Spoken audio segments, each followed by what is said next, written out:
I don't know who needs to hear this. You have to change the way that you talk to yourself. In life, you need to understand this. You're the only person that can make your life meaningful.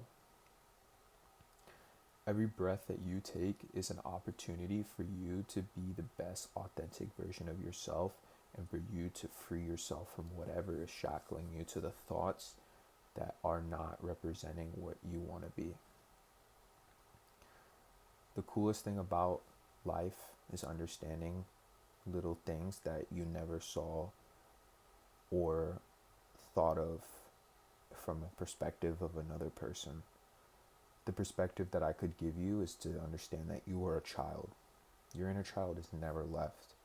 It was just forced to adapt to an ever-changing world that will leave you behind if you do not flow with the change that happens. And as you go through life, you understand something, that change is always going to happen with or without you. Once you learn that the basic fundamental thought that change is going to happen with or without you, you learn to embrace things that make you feel very uncomfortable. Because the reason that things feel comfortable is because your body and your mind are already aware of what is going to happen. If you put the key into the lock of your own door and you know that that key will work, the door will always open. But what if the key gets jammed or the key doesn't work? Frustration arises.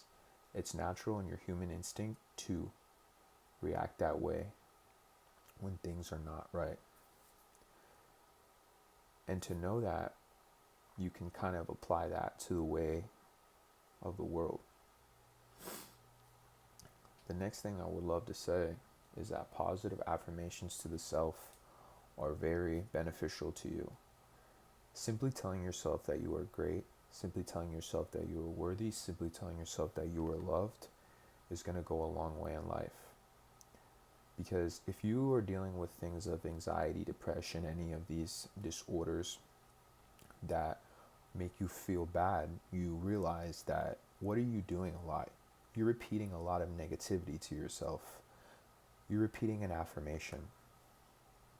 And if we can kind of break down affirmation, we can break it down into two words.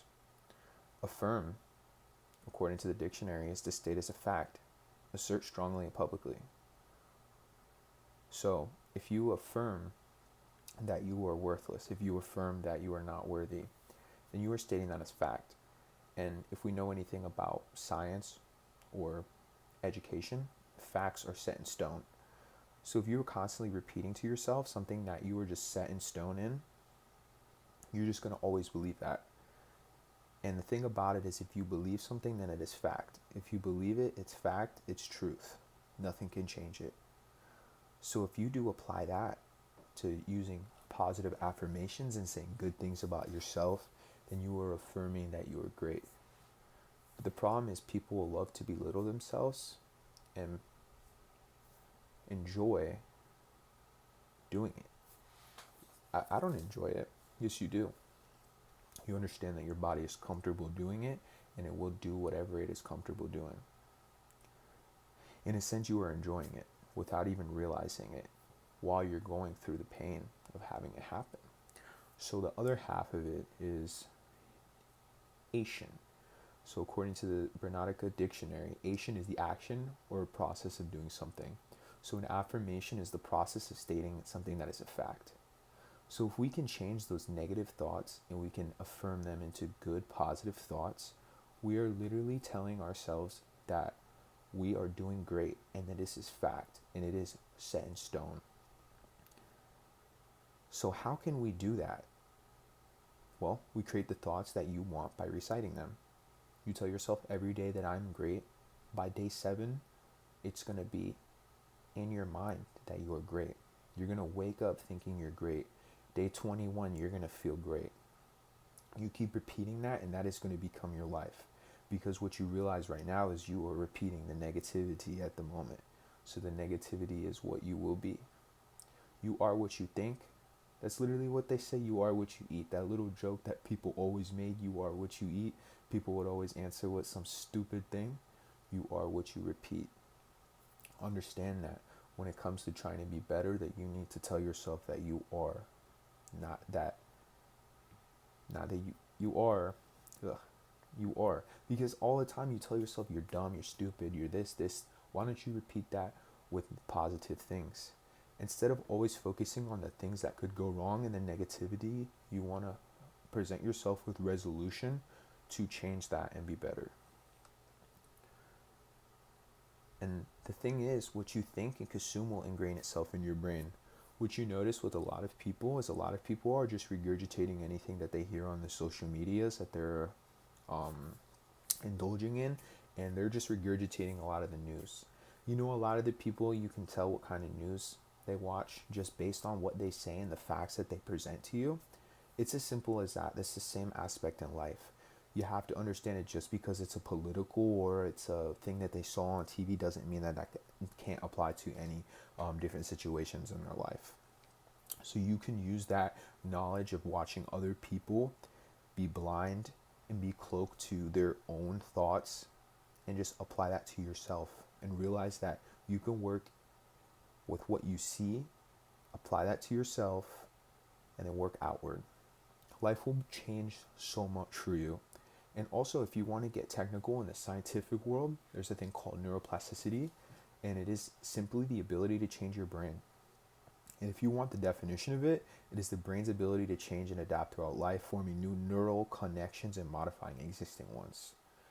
An analogy that I like to present to people to just kind of explain that in a simple sense is the snow paving analogy that I've heard, and it's great. If you're paved in, if you have snow all on your pavement, and you're like, let's say you're living in Chicago, Illinois, whatever, there's just a bunch of snow. The area that you pave and get rid of snow will be a lot easier to keep paving and paving, because simply of the fact is that if you go one certain way, it's easier for you to always go down that way. People use that analogy to present addiction. It's like if you're addicted to your phone and it's the first thing you do when you wake up, your mind and your body is easily going to want to pick it up. It's hard for you to break that paved pathway that is so easy to follow down. And so for you, if you're negative to yourself, it's really hard to positively say things. I remember when I was trying positive affirmations, it was really weird to me. I would sit in the mirror and tell myself that I was going to have a great day. I was a great person, all these things, and I would laugh. It was so funny to me. It was so foreign.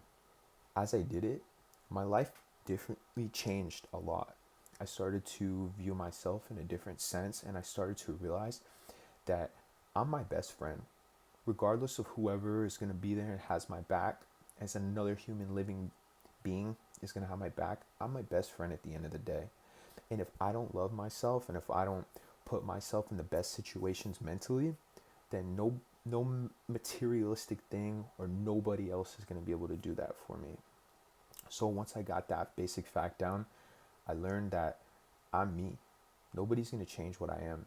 If somebody told me that I look stupid, I look stupid. Thanks for acknowledging that. But I love it because I'm the stupid. So you have to learn that you are what you are. If somebody makes fun of your voice, say, thanks, man. Thanks for noticing something about me. That means I'm doing something right. When people notice and people pay attention to you, regardless if it's negative, they're just giving you more of what you want. You want to feel wanted in the world. If you want to feel wanted, you just be yourself. Who cares if you're weird? The thing is, people want to conform and they're scared of being themselves, so they will pick on you. They will hate you, they'll beat you down. If you believe that you can do something, then do it. You have to understand that the world is short. There's people that die before they're even born. There's people that get killed from little accidents. There's people that save up their whole life to get to a point and never get to enjoy it because one day out of nowhere they get hit by a car. So anything that you do it to the best of your ability. You have to repeat it to yourself. Every day I'm going to be the best, I'm going to be the best. And if at the end of the day you're not the best, you tried. And that's the greatest opportunity that you have as a human being and as a living being that is conscious, that is waking up every day, that is making decisions, is you can do what you want to do. And the greatest thing is you. It's as simple as that. You're the best person that's ever lived. You know why? Because you have the opportunity. Every day is an opportunity for you to change. Every opportunity that you have, even if it's a negative thing, if you're trying to break an addiction and you're actively engaging in that addiction, stop. It will change your life. It will change you for the better. Just being positive with yourself. Just understanding that negativity is not your basic default.